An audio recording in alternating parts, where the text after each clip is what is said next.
Don't end up a nobody like your mom. The words slice through the air, sharper than the crystal champagne flutes on the table. My brother Marcus swirls his bottomless mimosa, pointing a manicured finger at my 9-year-old daughter, Emma.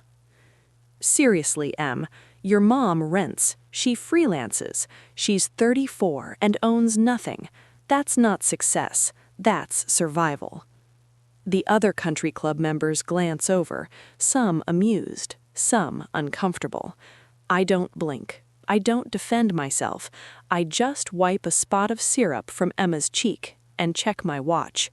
It's 11:38 a.m. By noon, everything changes. I'm Caroline Mitchell, 34 years old, and for the past 3 years, I've been what my brother calls a freelance consultant. What he doesn't know is that I'm actually a private equity investor with a portfolio worth $14.2 million, and the company he thinks he built, I own 65% of it. This is the story of how I taught my arrogant brother the difference between looking successful and being successful. I don't throw my glass. I don't flip the table. I simply fold the white linen napkin, place it beside my untouched plate, and stand up. The movement is so precise, so calm, that for a second Marcus looks disappointed. "Running away already, Caro?" he calls out, his voice booming across the patio, making sure the table of investors nearby can hear him. "We haven't even ordered dessert. Don't be so sensitive. I'm just trying to motivate you." I don't look at him. I look at Emma. Her eyes are wide, filling with the kind of shame that sticks to a child's bones for decades if you let it. I take her hand. It's cold. "Come on, sweetheart," I say, my voice steady. "Let's go." We walk out of the club, past the valet who knows Marcus by name, but only knows me as the sister, past the gleaming row of leased luxury cars Marcus pretends are assets. The silence in the parking lot is heavy, but it's not the silence of defeat. It's the silence of a timer counting down. I buckle Emma into the back seat of my sedan. "Mom," she whispers, "is Uncle Marcus right? Are we nobodies?" I pause, my hand on the doorframe.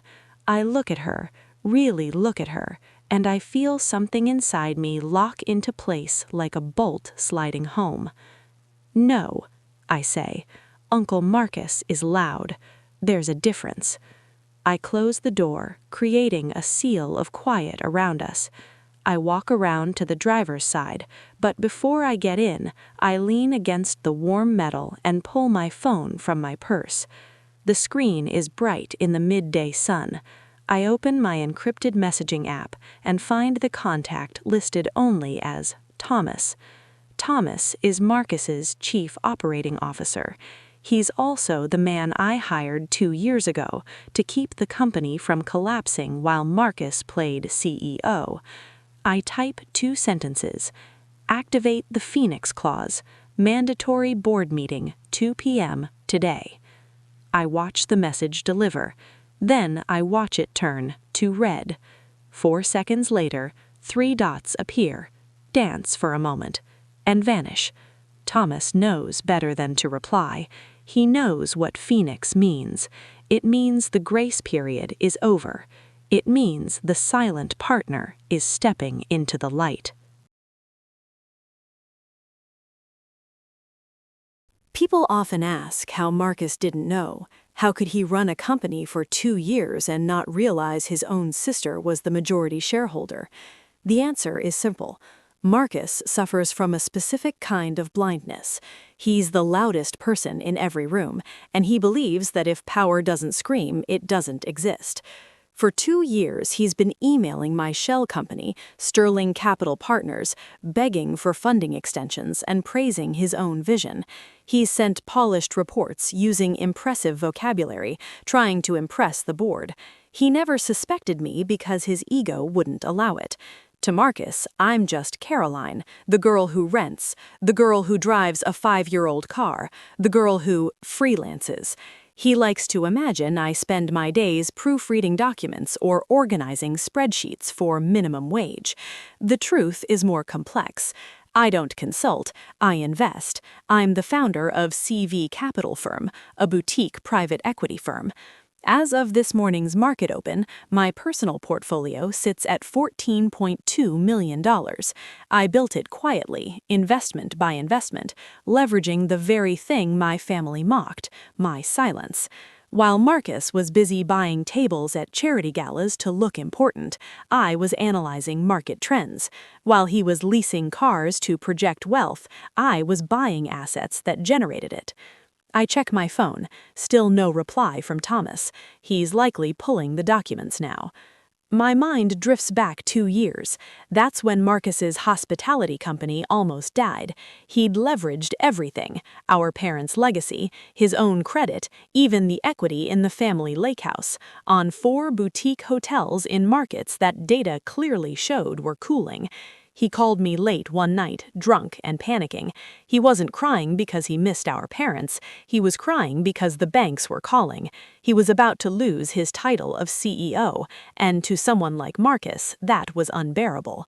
I could have written him a check. I could have bailed him out as a sister, but I knew Marcus. If I gave him money directly, he would resent me. He would take it, burn through it, and hate me for witnessing his weakness. So I became invisible. I created a shell corporation called Sterling Capital Partners. Through Sterling, I approached his creditors. I bought his bad debt. I injected $6.8 million of capital in exchange for 65% equity. Marcus thought Sterling was a faceless investment firm from Boston. He spent 2 years trying to impress the board. He sent quarterly reports filled with industry jargon. He used fancy presentations. He never once realized that the board he feared was his little sister, the one he mocked at family dinners. I did it as a test.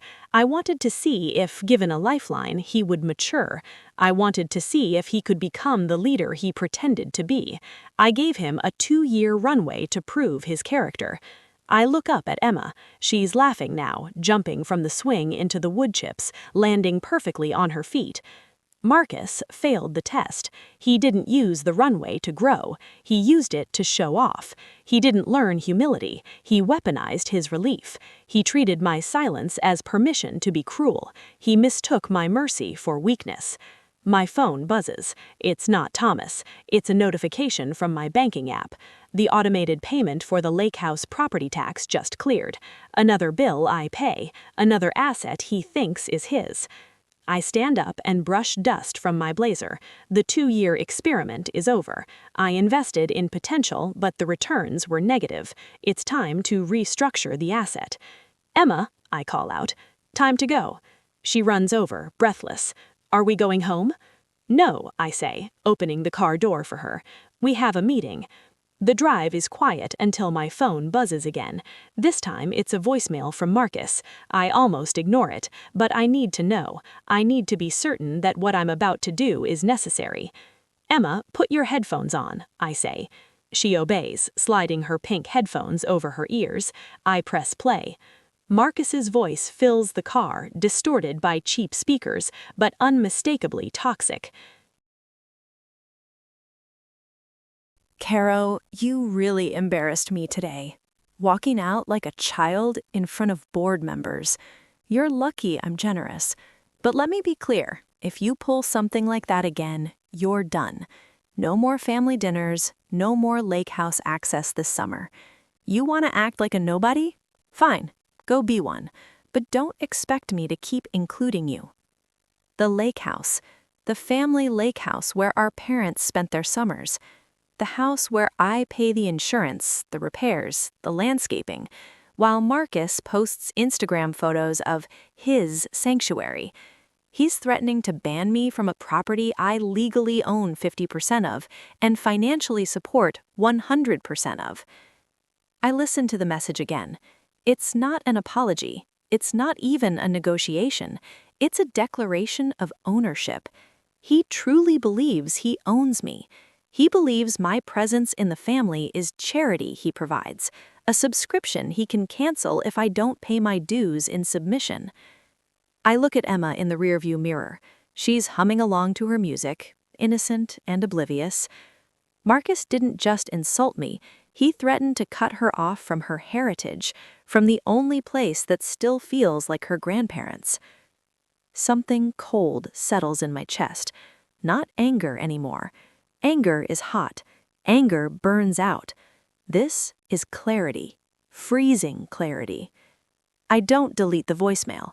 I tap Share and forward the audio file to Thomas with the caption, Add to the personnel record. Then I reach into the back seat and pull my blazer from the hanger.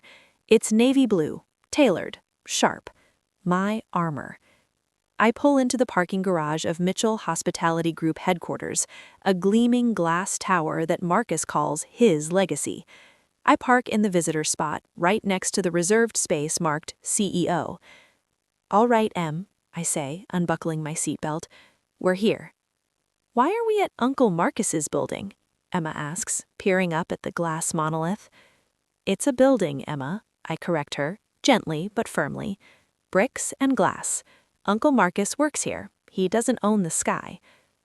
We get out. I stop her on the sidewalk before we reach the revolving doors. I kneel down so we're eye level. I straighten her collar and smooth a stray hair from her forehead. This is the most important lesson of the day. Listen to me, I say. Uncle Marcus is like a firework. You know how fireworks are? Emma nods. Loud, bright, scary sometimes. Exactly. They make a lot of noise and everyone looks at them, but they burn out fast, and when they're done, there's nothing left but smoke. I take her small shoulders in my hands. I don't want you to be a firework. I want you to be a lighthouse. Do you know what a lighthouse does? It shines, Emma says. It stands, I add. It stays in one place. It doesn't scream, it doesn't run around. It just stands there, solid and bright, and it guides ships home. It's powerful because it's steady. I see understanding dawn in her eyes. It's a small spark, but it's there. She's not just a victim of her uncle's bullying anymore. She's an observer of his weakness. Are you a lighthouse, Mom? I say. I'm trying to be, and today we're going to turn the light on. I stand up. I adjust my blazer. I take my daughter's hand.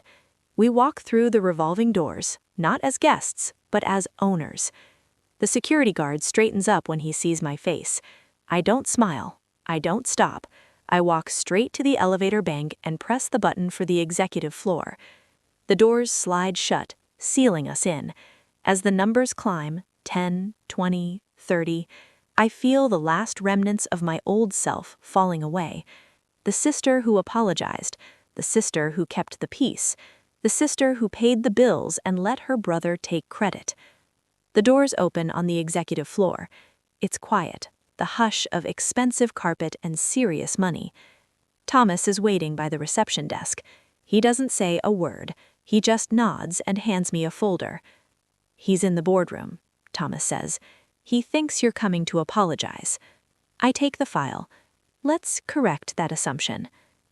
The boardroom is an aquarium of ego. Glass walls on 3 sides, a view of the city skyline, and a mahogany table long enough to seat 20. Marcus is sitting at the head of it, scrolling on his phone, his feet resting on the polished wood. When we walk in, he doesn't even look up at first. About time, Caro. I hope you brought an apology. Then he sees Emma. His feet drop to the floor. What is this? Why is the kid here? He stands up, his face flushing. This is a business meeting, Caroline. Get her out. No, I say. I walk to the other end of the table. I pull a chair for Emma. Sit here, sweetheart. You can draw. Marcus laughs, a sharp, incredulous bark. Are you insane? Thomas, get security. Get them out. Thomas doesn't move toward the phone. He moves toward the door. He closes it. Then he locks it. The click is loud in the silent room. Marcus looks at Thomas, then at me. I sit down at the opposite end of the table. I don't say a word, I just slide the folder across the glass. It spins perfectly, stopping inches from his hand. Open it, I say. Marcus sneers. What is this, a bill? He flips it open. I watch his eyes. I watch them scan the first page, the incorporation documents for Sterling Capital Partners. I watch them move to the second page, the cap table showing Sterling owning 65% of Mitchell Hospitality Group. And then I watch them land on the signature line at the bottom. Caroline V. Mitchell. The silence stretches thin and tight. When he looks up, his face is gray. This is fake, he whispers. You don't have this kind of money. You rent an apartment. I rent because I choose to. I own 65% of this company because I bought your bad debt 2 years ago. I am Sterling Capital Partners, Marcus. I am the board you've been trying to impress. No, he shakes his head frantically. No, Sterling is a firm in Boston. You're a consultant. I am a private equity investor with a portfolio of $14.2 million, I correct him, and you are a liability I'm tired of carrying. He looks to Thomas for help. Tell her she's crazy. She's the majority shareholder, Marcus, Thomas says, his voice flat. She signs my checks, and yours. Marcus collapses into his chair. The arrogance drains from him, replaced by terrified confusion. But I'm not done. I nod to Thomas. Show him the rest. Thomas pulls up a spreadsheet on the main monitor. It's an expense report. We ran a full audit this morning, Thomas says. The Mercedes lease, expensed as client transport. The country club membership, business development. The rent on your penthouse, corporate housing. You've been expensing your entire lifestyle to the company, Marcus. Marcus stands up, slamming his hands on the table. I'm the CEO. Those are legitimate expenses. I have to look the part. You don't own that Mercedes, Marcus, I say, my voice cutting through his shouting. The company leases it. You don't own your apartment.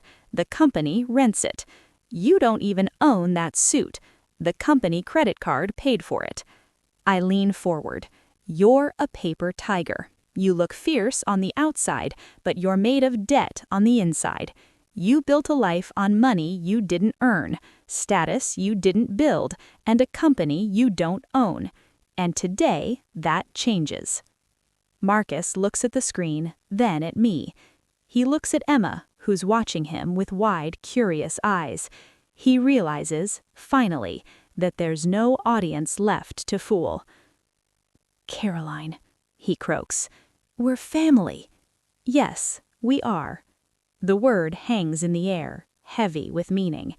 Marcus looks at me, his eyes darting between the expense report and my face, searching for the sister who used to loan him money. You can't do this, he pleads. I'm your brother. Mom and Dad wouldn't want this. Mom and Dad left us a legacy of hard work. You turned it into a performance of appearances.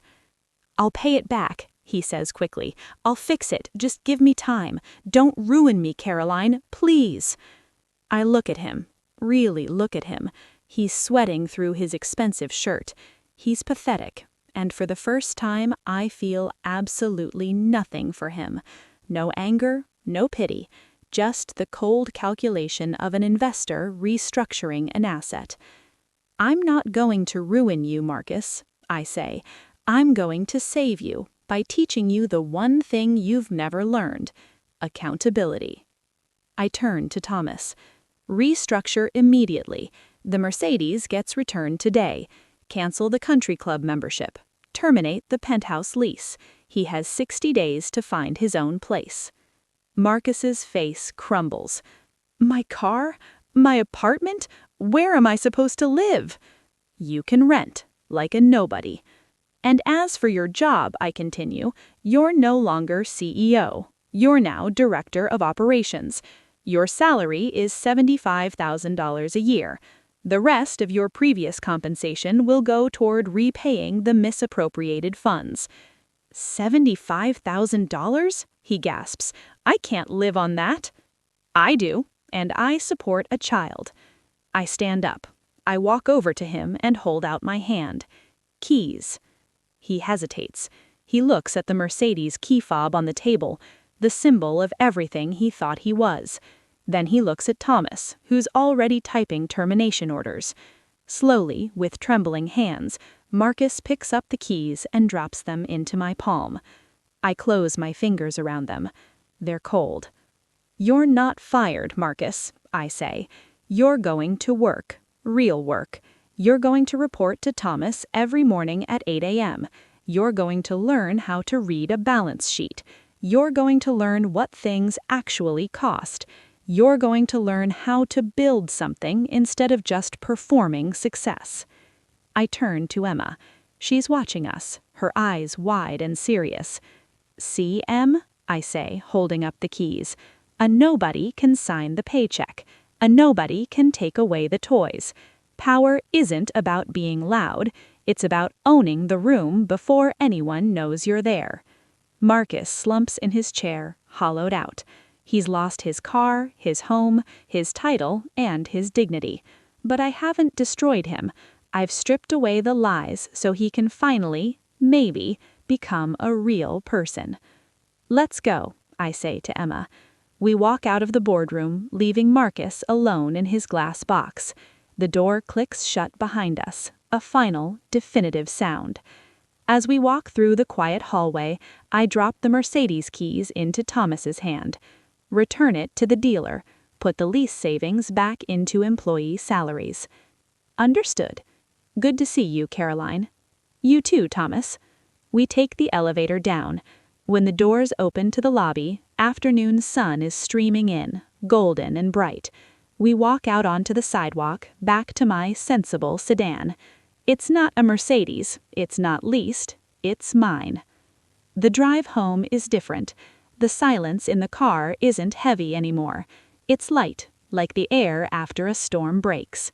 Emma has taken her headphones off. She's looking out the window, but this time she's not just watching the world go by. She's studying it, as if trying to figure out how it's built. Mom, she asks, turning to me, is Uncle Marcus going to be okay? I'm going to be honest. He's going to be challenged, and he's going to be humbled. But yes, he'll be okay. In fact, he might finally be happy, because for the first time in his life, he's going to earn what he has, and that's something no one can ever take away. We pull into the driveway of our rental house. It doesn't look like failure to me anymore. It looks like freedom. We go inside, kick off our shoes, and order pizza. That night, after Emma is in her pajamas, I open my laptop at the kitchen table. My inbox is full of updates from portfolio companies. But one email stands out. It's from Marcus. The subject line is blank. I open it. There's no long explanation this time, no excuses about vision or legacy, just one line. I'll be there at 8. I don't reply. I don't need to. I simply click archive and watch the message disappear. The transaction is complete. Mom, can you help me with homework? Emma asks, dropping her workbook onto the table next to my computer. Always, I say. What are we working on? Compound interest. I smile. I pull her chair closer to mine. It's what happens when you do small, smart things over and over again, quietly, while everyone else is trying to hit a home run. I watch her head bend over the paper, her pencil moving steadily across the page.